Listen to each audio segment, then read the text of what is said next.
It is 8:34 p.m.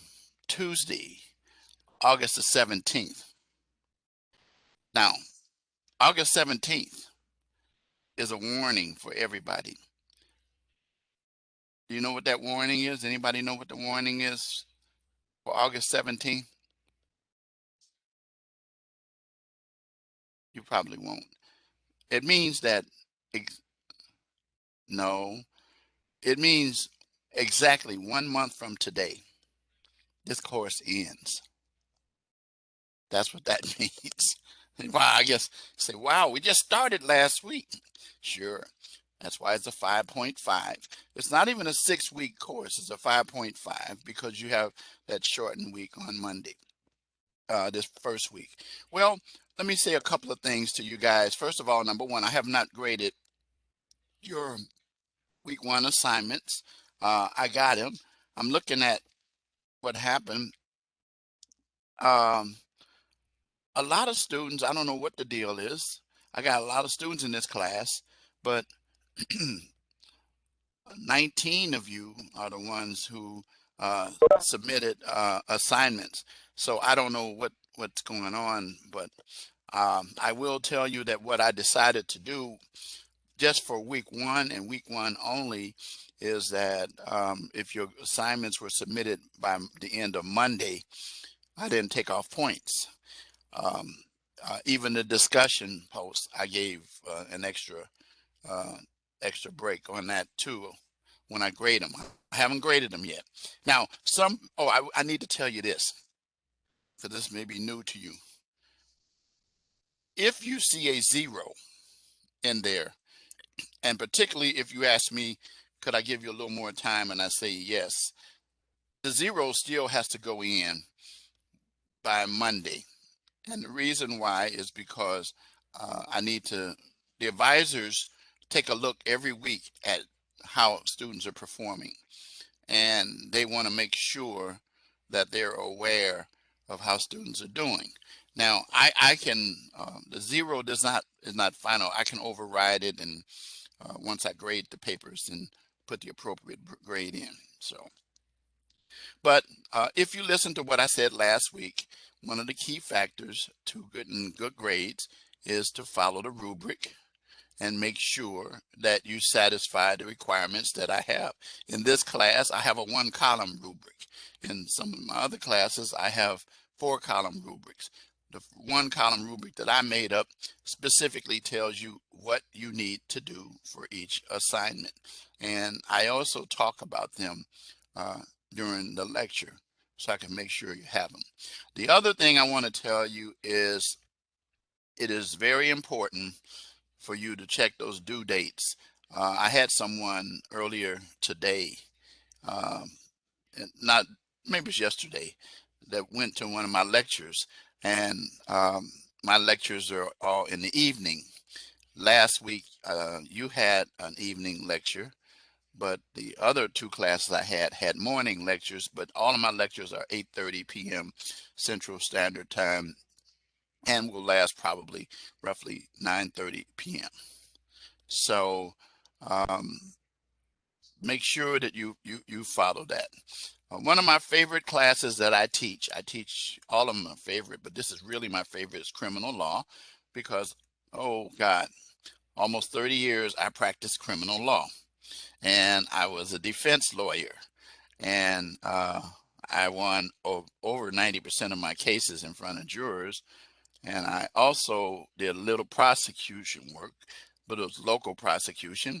And I was also a police officer, an investigator. And for those of you who don't know, I was also a paralegal, even though then they called it a law clerk. But I worked in all those areas. So I did all kinds of law. Just one of my classes I'm teaching this quarter, and they borrowed me for it, is the business law class, which I enjoy teaching. But my primary focus is criminal justice and producing, as I said before, educated, professional, and ethical criminal justice students. Remember last week's video is a keeper that if you want to go back and you can check some things and be able to, um, if you have any questions or things like that, you know how to reach me. I told you already last week that you can text me, email me, call me any hour of the day except the 25th hour of the day.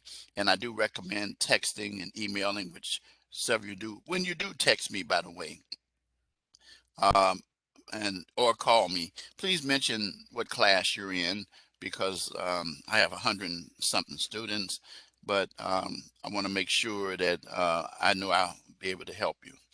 All right, so let's start sharing my screen this week. So I'm kind of giving you a jump start on your assignments um, because you haven't gotten the grades yet for them. They're due by Friday, and you will have them. So let's go to, I'm still getting used to this changeover, student preview. Start with that. Okay. And so we start out at the top here with messages, and you can see messages uh, that were sent to me. Oh, 9:30. Oh, someone sent me a message an hour ago, and you're here, 9:30 Eastern time. The answer is you know already. Yeah, 8:30 Central. That's my start for courses, and then I sent the open house, and then I also sent you the link for the PowerPoints for this week, which you should have. If you don't have them, let me know, but you should have them because I sent them out to you as well. And then I'll send a link out today, as well as you'll have it in other places. So in the grade book this week, you will see we have a discussion assignment, which we're going to talk about the details on robbery, burglary, and theft. Written assignment, identity theft, and then your live classroom lecture. Notice it says unlimited attempts possible. What that means is that you can submit as many times as you want between the period that it's due. After it's due, you can't do it. So because you're gonna lose points. So um, try to do the good best job first. Notice that your written assignments are due Sunday, the 22nd, and that this is your reply post that's due Saturday.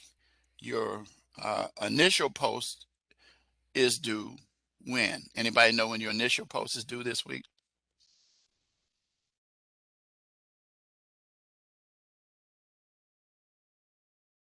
Anybody? You can type in the chat, I'll see it.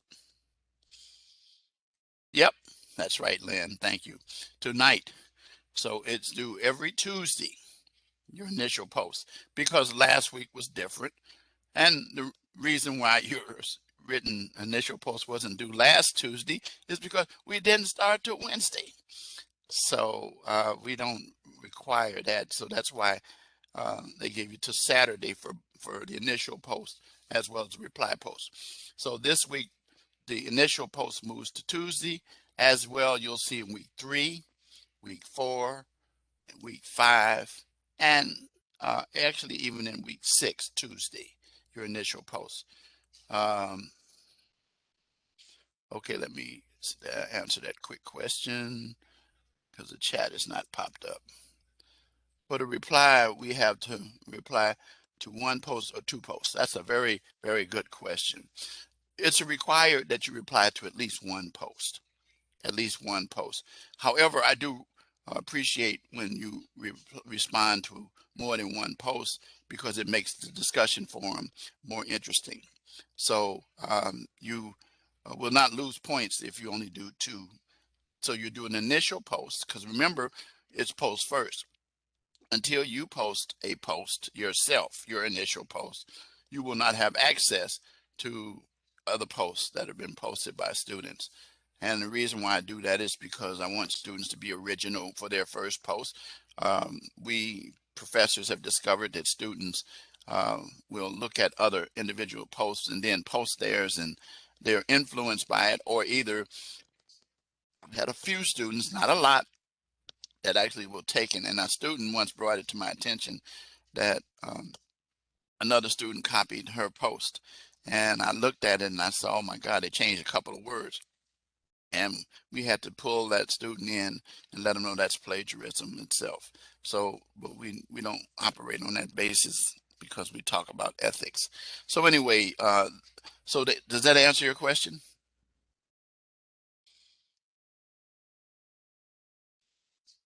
But that's a good question. Okay, very good.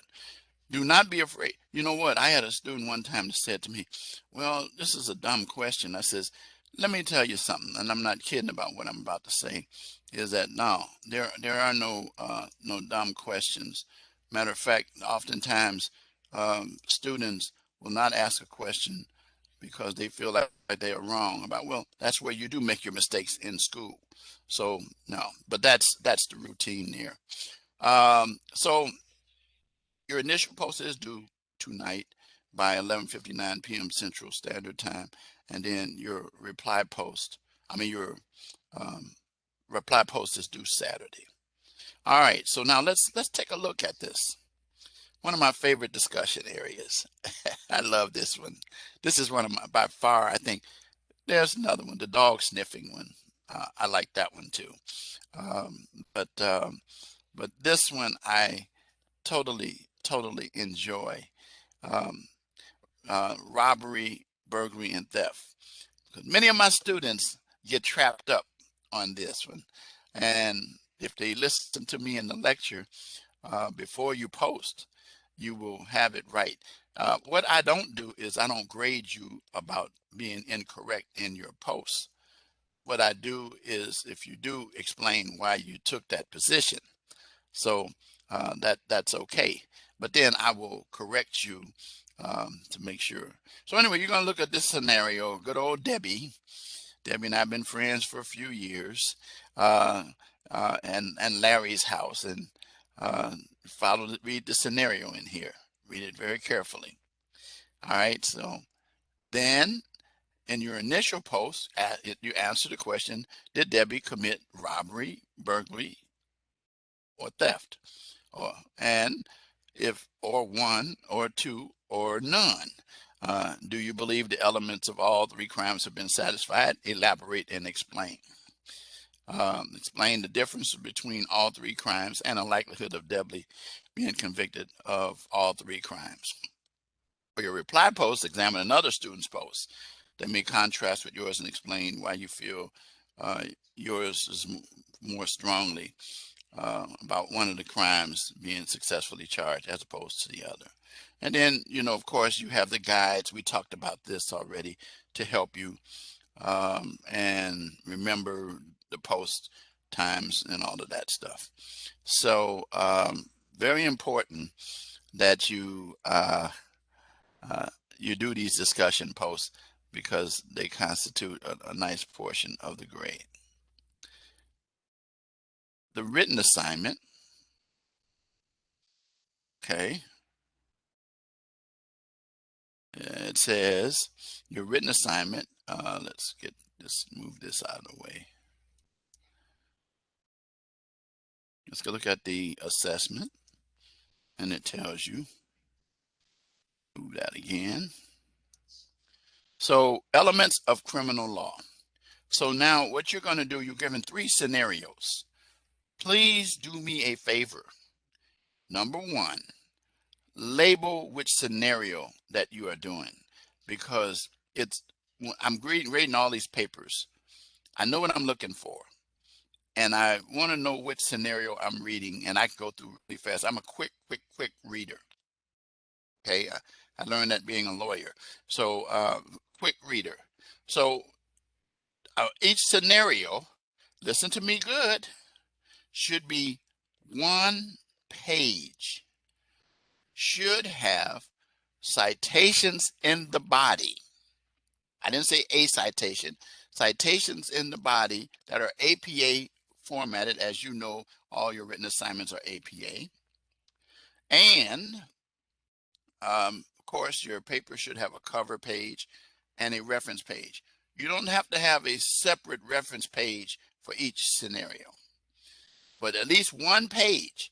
And how come we do that? Because we believe that to adequately address the issues, demonstrating research and analyzing with your critical thinking, it should be at least one page. It can go longer. And then the second one, and then the third one. So it says complete each scenario a minimum of 3 pages, not counting the reference page and the cover page. I've already said that. But one thing I do want you to know is it should be balanced. It should be balanced because it takes at least a page to be able to do so. All right. So the question is, what criminal laws have been committed? Locate an example of the criminal law from your state, your state, your state. And to be honest with you, I hold students to doing their state only because they should become familiar with their state, because most of the time that's where they're going to be. But if you do another state, indicate the state and so forth and so on. Am I covering the module 1 assignment? Is that what you're asking me? Yes, sir. That's the module 1 assignment? I thought we was going over module 2 assignment. You know what? I did this yesterday. You're right. Thank you again. You know what? For some reason or another, every time I click on this new format, it takes me back to 1. Yes, that was last week. All right. Okay, I apologize, sir. I was kind of No, no, confused no, after you that. don't. No, no, no, no, no, no, no. You were absolutely right, because here's what I did last night. When I did the lecture, I came to the end, and the student, I said, "You have any questions?" Student said, "Yeah. Could you cover module 1 assignment?" I said, "Oh, whoops." It. I got to get used to this new setup. So thanks again. I'm going to go back to this elements of criminal. I should be okay. So I did do the right discussion. So let's go back here. No, that's why I said do not apologize for bringing something to my attention. All right, good call. So let's look at the assessment for this week. All right, probably by the time we get to the end of this course, I will have mastered this new setup, but a lot of us professors are running into the same problem. So the identity theft. Oh, this is par for the course for many of us. I bet almost every one of you on this call have either been the victim of identity theft or know someone who has been a victim of identity theft that's close to you. And uh, what's made it easier, and we'll talk about this a little later, but I'm kind of jumping ahead as I go through the assignments, is that it does get difficult and more complicated and easier to accomplish because of the internet and because of the electronic stuff that takes place. And you'll hear me talk about that in a few minutes. So examine part 1, examine the types of crimes that are committed. Check out good old George. And I laughed when I first saw this. I says, good old George Lopez. Uh, my baby girl's 13. When he first used to come on, she used to dance to his song. So some of you might not know who George Lopez. He's a great comedian. But George here finds himself in a situation where he becomes the victim of identity theft. And so you're going to read these fact patterns. And you'll also find out that identity theft can often take place with people who are close to you, very close to you. And I can tell you, as a police officer, I've worked on some. So what you're going to do in part 1 is list the elements of the offense and explain how they've been satisfied. What types of crimes have been committed specifically? I know it's identity theft, but there's going to be some specifics, and we'll talk about some of those. What types of evidence might you find at a suspect's residence? Provide at least 2 examples of evidence you might find. Uh, how might Sam, uh, who is the cousin to George, and how might Sam have obtained George's social security number to open up a credit card account and obtain employment? Um, if he has a fake social security card, what technology may have been used to create that document, fake documents? Oh man, I was a victim of that one there, but I'll talk about that. So when you use sources, cite your sources. You can use your textbook, but minimal. My main thing is point 5 is research the elements and include, of course, the reference page and APA. And you do know that submitting your documents should not be in any other form unless I tell you in this course, except a Word document. And just repeating again, students sometimes will come and say they have to pay for the Word format. You don't, because the school includes a free office set up for you as long as you're a student here. If you don't have it, you can reach out to either your advisor or personal support, and they'll be able to help you out with that. All right, so that's the first part of it. Now, you're going to discover in a few minutes the requirements for that, for this first part in terms of understanding balance. Well, there it is right there. 2 pages, double space. Okay. Part 2, the flyer. Now, you could use a flyer template, and you're going to play the role of a detective where there's been spikes in identity theft complaints. that's in all the areas where detective works now. It's believed that an awareness campaign can help victims recognize and prevent identity theft. And you've been asked by the commander of your division to create a flyer to pass out to people. So what you're going to do is you're going to create this flyer with relevant statistics and information, and it gives you some help here. Identify common techniques that identity theft thieves use to steal your ID, and identify common methods that community members can use to prevent. And now, when you create your flyer, make sure you use, they say Microsoft Word or Publisher. I would prefer that you use Microsoft Word or the template. If you use a template, you can still do it in Microsoft Word. The template just helps you get started. And then it tells you to gather your information, conduct a research with the FTC or Federal Trade Commission that keeps up with those kinds of things. Don't copy paste text directly from the internet when completing this task. We try to encourage people not to do that a lot. However, you could take small amounts, but make sure that you do have a lot of critical thinking in there. The flyer should be original. Did you hear me? When I run that's why I like it in Word. I can run it through Grammarly, and I can see if you just took a poster or a flyer that you found and used it without being creative, and you'll lose points on that. And I'll tell you in my summary of grading comments. Cite your sources in the appropriate APA format in the on the flyer as well. All right, and then this helps you how to do it. Now, you can submit your assignment by zip file, or you can submit it by 2 attachments. 2 attachments. Students should know how to do the 2 attachments because it's done a lot. But zip files are good. They're just a little slower in terms of me going through the steps of grading not holding against you. I'm just telling you. So, any questions about, oh, one more thing before I start that statement.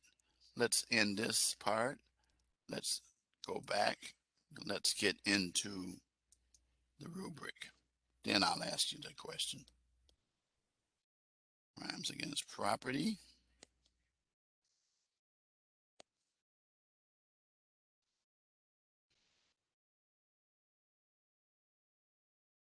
Okay, let's go to the rubric, and you'll see it on the left side. And you'll see what I'm talking about. I have one column. Examine the types of crime committed. And then you're going to do these things.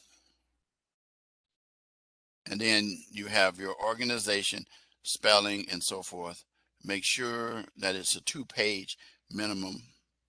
And then you're an APA formatted as well. Never use Wikipedia. I think I already said that before, but it's in the rubrics. Then the flyer. And it repeats again how I break down the grade. So if you don't do a flyer, you lose 25% of your grade. The highest you could get is a 75%. You don't want that. A 1-page minimum length of it. Okay. Any questions about the written assignment for week 2? If so, let me know. I'm moving on. Anything else regarding that assignment?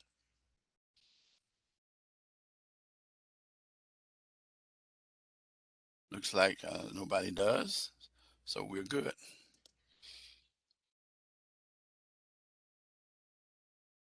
All right. So before I get to the other things in here, you have your live classroom recording, which is going to be right here. Right now, it brings you here to where you are now, but I'll be backing that out, and I'll be posting in here the recording link as well as emailing it to you that you'll have. And each week I'll be doing that. So then we'll talk about in a few minutes what are the crimes against property, larceny, robbery, burglary, misappropriation, trespassing, and those kind of things. Then we'll end with practice. So we got quite a bit to do here. So first, before I get to that, I want to go to not discussions, but I want to go to calendar because we did discussions. Again, reminding you that I like the month view. You can look at whatever you want to, and you see this is where we are. Initial post due, your live lecture right now, and then your reply post, what I said earlier, and then your written assignments. Okay. All right. So now you come to September, which I said the 17th. Here we are. That's when I said the course ends on the 17th. Not the 18th, not the 19th or the 20th, but 1 month from today. So stay on top of things. It'll end pretty fast. And again, I'm here to help you, but please let me know if you need some help, and I will be happy to help you. Can't help you if I don't know, though. All right, so that's your calendar. Go back to that. Let's take a look at the announcement for this week.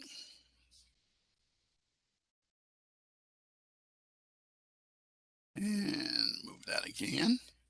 So crimes against property, we're going to talk about. And you were given the PowerPoints for chapters 3, 4, and 12 of your textbook, A Brief Introduction to Criminal Law, and encouraged to look at the activities. What are crimes against property, which is what I'm actually going to talk about. And that's an advantage of coming to the lecture because I actually cover these: larceny, robbery or burglary, misappropriation, trespassing and vandalism, And then key terms for practice, and then the quiz, the quiz, the practice quiz, the practice quiz, good people. As you were told during the first week, that there are only 2 quizzes. One is in week 3, which covers modules 1, 2, and 3. And then there is one week 6 that covers 4, 5, and 6. So your biggest concern right now is to make sure that you do these practice things that help you use your PowerPoints, as well as do your readings and the assignments, and then pay attention to the things that I say in the lecture, and you'll do well on that. I call it a midterm because it really is. We already talked about the discussion posts. Your written assignment, we also talked about that. I remind you about starting strong and finishing strong, and adversity is a springboard to success. I don't know if you've had any time to go look at that, but I do encourage you to take some time and go look at this video right here by clicking on this and the link, and you will discover something about myself as to why I am the way I am and how I am with my students. Okay, so that's the announcement there. Okay, let's get into the module itself, talk about these things. So what are the crimes that are covered, that are against property? And it's pretty clear here that the crimes are listed here, and some are called something different. Crimes against property result in losses. People, of course, have insurance, but that's no consolation, because what happens is your insurance rates go up, and also you feel violated as well. If property crimes such as theft, such as shoplifting, price switching, things of those nature, end up costing you more, because of the fact that the business will spread the loss over to everybody and increase the prices. So we're going to talk about larceny, burglary and robbery, misappropriation, trespassing, and vandalism. Okay, now let's get to it, each one. So let's talk about larceny first. Another name for larceny is theft. Theft. And what it really means is just basically, as it says here, unlawfully taking a personal property of another with intent to permanently deprive the person of their property. So that's taking anything, whether it's from the person, taking a car, taking their bank money, forgery, any of those kinds of things. Now, be aware that crimes are divided pretty much along the lines of misdemeanor and felony. And the more valuable the item, the more likely it's going to be a felony. And as you should know, that a person who commits a misdemeanor can go to jail for less than a year. A person who commits a felony goes to jail for more than a year. So they give some examples here, like Florida. If someone steals something that's $2.99 and under, it's a misdemeanor. If it's $1 more or 1 cent more, then they'd be convicted of felony or grand theft, and you can get more time. All right, and so we're going to talk about petty theft, grand theft, and they're investigated quite frequently by law enforcement. And one of the big areas of grand theft is automobile theft. And people will oftentimes steal cars, even with the alarms on them. There are people who are trained to be able to do so. And then many of the vehicles that are stolen never get recovered, but they end up, as it says here, in shops and sold for parts. And some are even shipped overseas as well. So although a property crime, it's a dangerous thing to commit auto theft, because you can hurt someone, or you can get hurt. And so there's various ranges from what we call joy rides, which we'll talk about more specific, and those who permanently deprive individuals of vehicles. All right. So vehicle theft, you can see here, many states have laws that deal with auto theft, and it's definitely a felony, and it relates to scooters, buses, motorcycles, all terrain vehicles, ATVs, and boats and snowmobiles. And auto theft, unauthorized use of a motor vehicle, or carjacking. All right, so now the elements of vehicle theft. You need to remember this: intentionally operating and or driving without the consent of the owner. That's it. All right. Intentionally operating and or driving without the consent of the owner. That's it in itself. And the various states statutes lay that out. On the other hand, joyriding is when it's intended to take the car to deprive the owner temporarily of it, but it's still a felony. And when the vehicle is taken without the consent, but there isn't an intent to deprive permanently, I'll say. So a lot of times that happens with people's kids or family members. And a lot of times people don't press charges. But also you can be charged with that. It says if the vehicle is returned within 48 hours, it's a misdemeanor, but because that demonstrates lack of intent. But if it's more than that, then you can jump over into past joyriding and actually go to felony. Carjacking, unfortunately, it is on the rise, particularly in our area here where I am in Illinois and in urban areas where there's a violent taking of the vehicle. Our state, for example, Illinois, I like to use the statute because this one I'm very familiar with.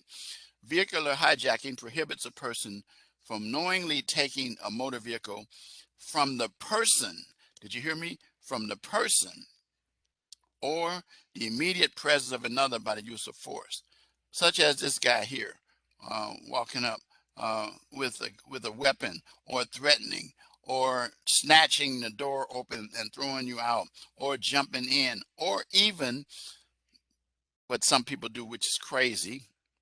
I still don't get it. They'll run into the store and they'll leave their cars running.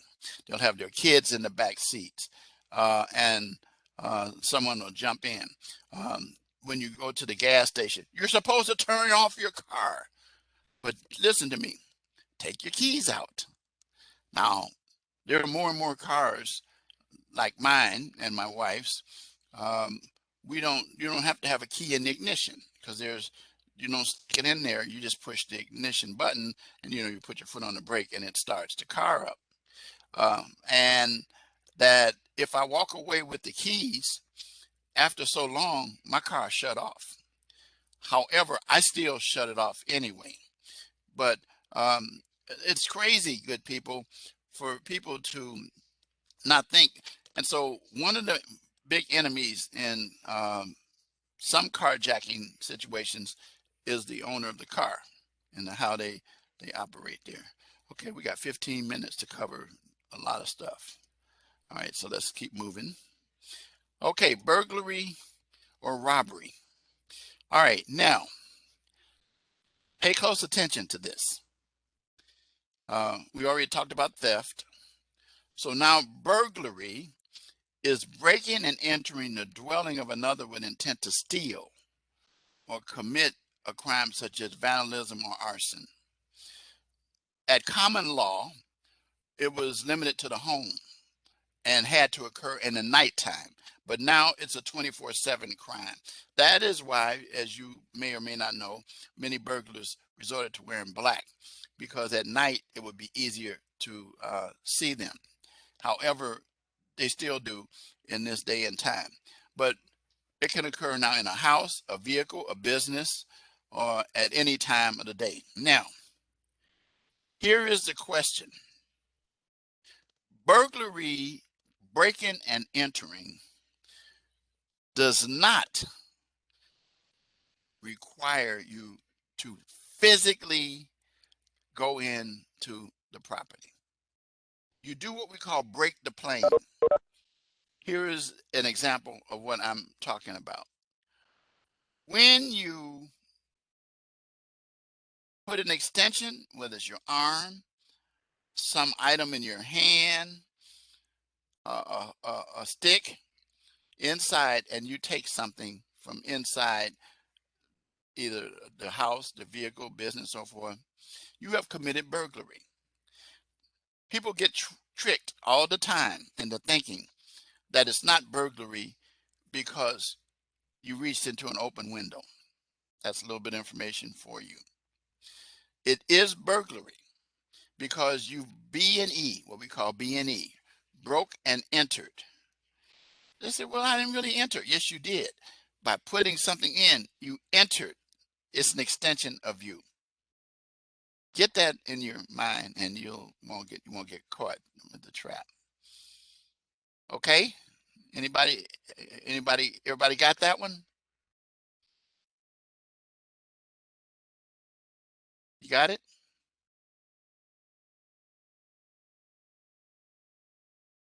Okay. Very important. Because before that, I bet you probably thought differently. But robbery, now listen to this. Pay close attention to this. Robbery, like larceny or like theft, is unlawfully taking personal property with intent to permanently deprive the person. However, in order to make it robbery and not theft, two more things must take place. The taking must be from a person, and the taking must be done by use of force, intimidation, threat, or violence. So if you don't have those, then it's not going to be robbery. We'll talk about a little bit about the elements of armed and strong armed robbery and home invasion, which is something that you really want to separate from burglary. And we'll do that in a minute.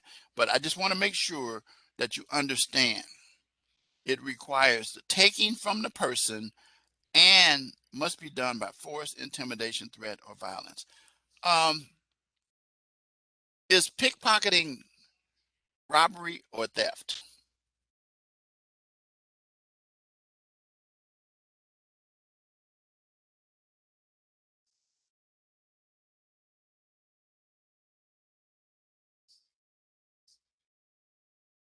Okay, McKellar says theft. Any others?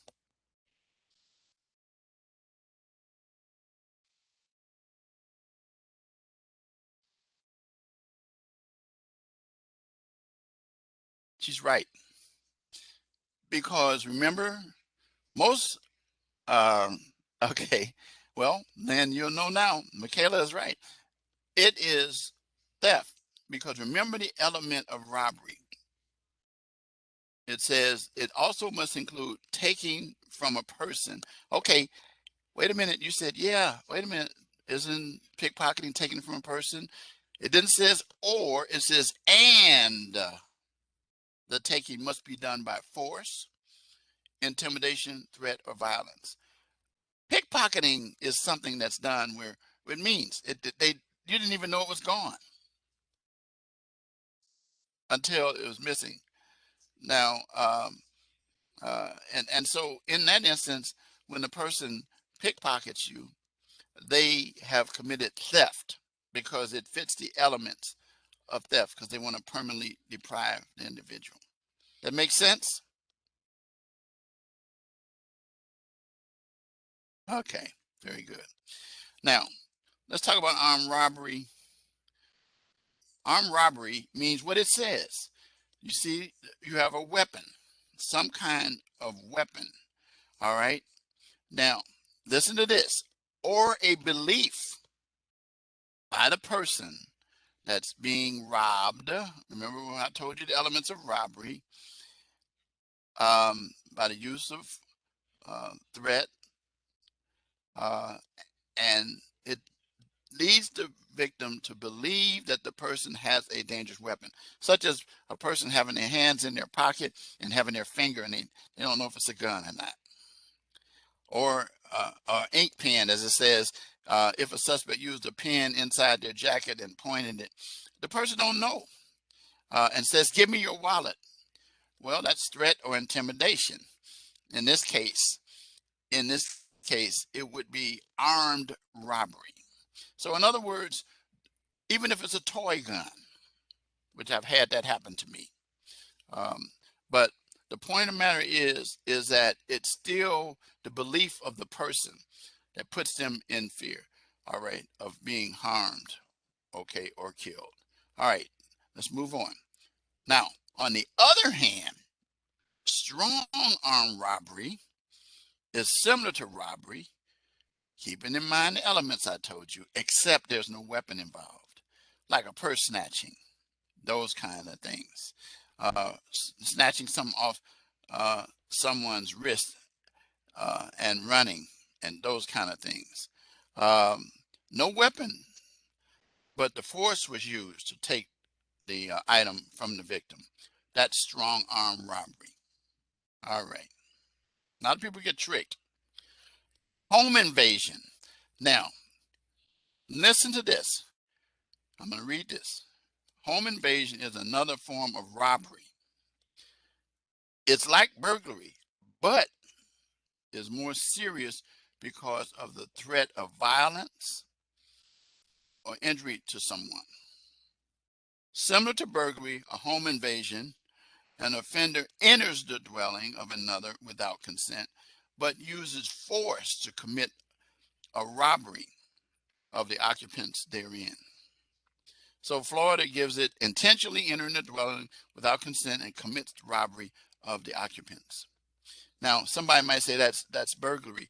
No, because burglary means the person don't have to be there, or the person could be there and sleep. But if there is a weapon used, then in that case, it's like robbery plus burglary mixed together, but we call it home invasion. Got it? Okay. People always mix burglary and home invasion. All right. Let's move along. Misappropriation. Misappropriation very simply deals with things like just taking the property of another, um, and includes crime of embezzlement, fraud, forgery, welfare fraud, identity theft, and credit card crimes. Quickly going through these. Embezzlement, when a person uses the items that a person has entrusted them with. You work for a bank, or you work for someone and you used the credit card of the company for your own personal gain. That's embezzlement, taking the money that's utilized for personal purchases without their authorization. Fraud is very simply broken down into various forms, whether it's forgery, welfare fraud, identity theft, and credit card. Fraud basically means lying in order to get something, or meant to deceive the individual. Theft by fraud encompasses criminal acts from defrauding hotels, like leaving without paying, jumping out of a taxi, um, um, I'll use the term DoorDash, but it's really a name of a company now. But what DoorDash used to mean before that was not paying your bill and dashing out the door, those kind of things. And so, just as it says, flight without paying. All right. Forgery is changing a document. Like, for example, I give you a check for $10 and you change it to 100. It should be harder though, because of the way checks should be written appropriately. But also taking somebody's credit card and then signing their name as your name, signing their name in order to make a purchase, or either using somebody's prescriptions and so forth that are not intended. Welfare fraud, we know about that. Applying for assistance and misstating your need and ability. Identity theft is a whole humongous area, including stealing a person's name, driver's license, social security number, place of employment, educational information, bank account stuff, and it's done quite frequently now electronically. I had an instance where my wife and I went to a restaurant to eat, and we, of course, gave the waiter our credit card to pay, and that was fine. We left and we did some more purchasing. Well, the next day, I went to get gas at a gas station and I couldn't get any. And so they said that your card's not valid. So I called my wife on the phone and they took her card in and it cleared. But here's what happened. The next day I went to my banker and my banker pulled up that there were charges in Ohio of about $3,000. That was, and I said, whoa. I said, were you in Ohio? I says, I was not in Ohio this weekend. And so anyway, they provisionally put the money back on and conduct investigation. A few weeks later, my banker calls me when I go in there and say, hey, Mr. Wright, let me talk to you and show you what happened. That waiter was part of a ring. And what he did was took my information from my card, put into a little jump drive, and then hooked it up to a computer, sent it to Ohio, and they used it. And they were doing the opposite. Ohio was sending to Illinois, and I think Wisconsin and Indiana were involved. It was a huge, huge thing, and they caught somebody. But I had my card with me at all times. You can now have, and then what they did was, speaking of that, they used a system to make a duplicate card, and that's how they were able to use it. Really, really something. Um, but the system that went in on their computer covered my PIN and everything. So it can happen to you.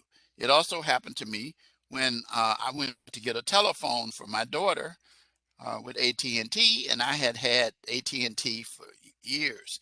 Well, it turns out that when I got ready to get the phone, I says I had AT&T for internet and for TV, but I hadn't had them for service because I have Verizon. Well, it turned out that where I used to live, I had moved away from there in 2011. This happened in like 2016. Someone had gotten a mailing that went to the house where I used to live and ordered a phone and then didn't pay for it. So, and by the way, it didn't show up on my credit report. That was the interesting part about it, because it hadn't made that far because they were investigating it. But when I got ready to go directly to them, that's when, because if it was on my credit report, I would have been able to start the process. But anyway, you should be very careful. Let me tell you, don't receipts that you get, shred them, destroy them. Yes, yes, yes, absolutely, absolutely, absolutely. If I read that right, can pretend to be someone online to someone else be considered identity theft? Yes, because you're misrepresenting yourself as that individual uh, for the purpose of gaining something from that information. Now, uh, law enforcement does it all the time, But I think what you're talking about is probably a friend or either a family member, those kinds of things. But the answer is technically yes, because what you're doing is you're using their name without their permission. The answer is yes. So you can do some research and you will discover how identity theft takes place looking at some of these links here, and it tells you about things like credit card fraud, which I've kind of talked about a few minutes ago. But your best friend is a shredder, or if you do like I do, you could tear them up.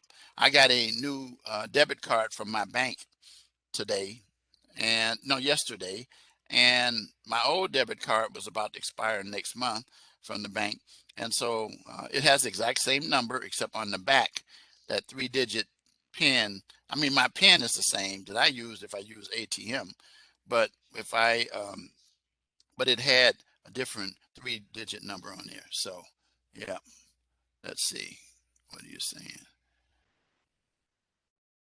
Okay, no problem. No problem at all. And so anyway, that credit card fraud is a monster. It's a monster. And it costs us a lot. All right. Uh okay, we did misappropriation. Yep. And we did, okay, let's trespassing and vandalism. So trespassing is just basically going on somebody's property without their permission. There has to be a sign that indicates that you are on the property of another, and you can be prosecuted for that as well. Vandalism is attempting to destroy or damage someone else's property. Okay, whether we accidentally drop our smartphone, become involved in a motor vehicle crash, or intentionally damage the property of another, the end result is property damage. And so it's a criminal violation. All right. Criminal damage to property occurs when someone intentionally damages without the consent the property of another. Okay. So that's pretty much that. All right. So I've covered everything that I want to cover. And so what I want to do is just point out to you some key terms that you need to pay attention to.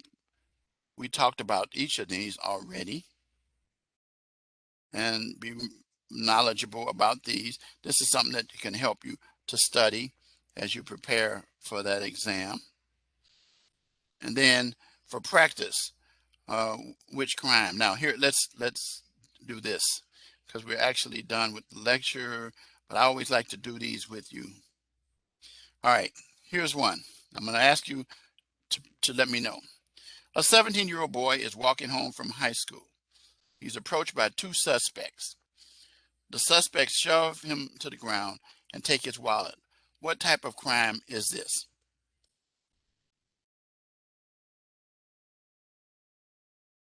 Okay, Michaela says strong arm robbery, and she's correct because it wasn't about using a weapon or any of those things. All right, correct. Very good. You pay attention to the elements. Do one more. A 14-year-old girl left her bicycle on the front lawn. In the morning, the bicycle is missing, and the family reports the crime to police. What type of crime is this?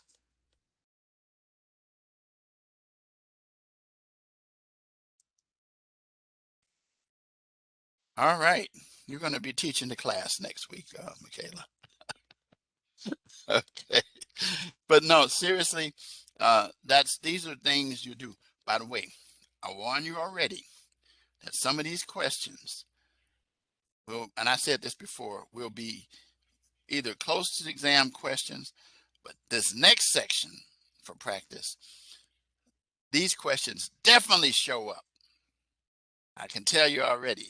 Don't go over there trying to peep, because once you start trying to look at the exam, it starts and then you're messed up. So do 2 of these. The unlawful entry into the dwelling of another without consent with the intent to commit robbery is known as Got trapped on that one. People went for the bait. They broke in to commit a robbery. How about home invasion?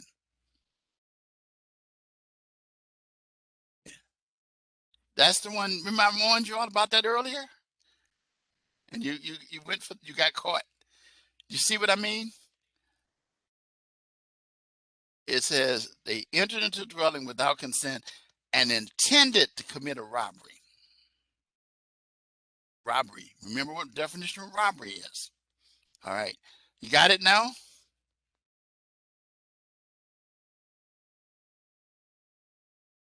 Yep. Everybody gets caught.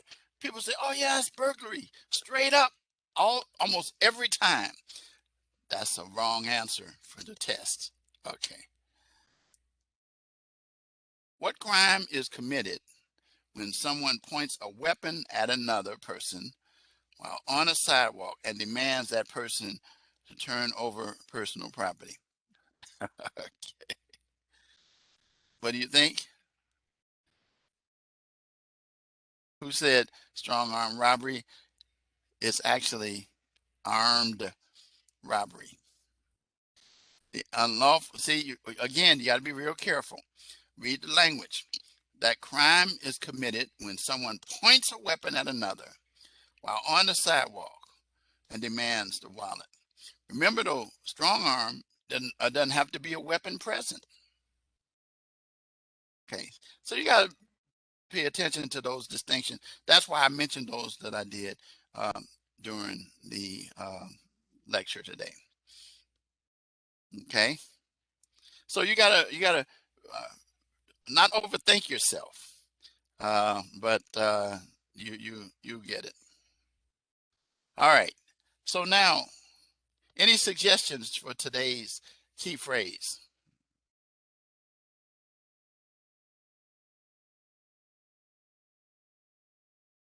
That's a good one, but that's not it. That's not it either.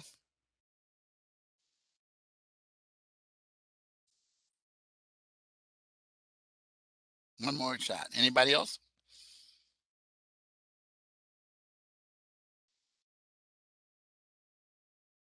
All of the above are correct, but the actual phrase covers all of that. There we go. Somebody woke up. Crimes against property or property crimes. There we go, Lynn. That's it.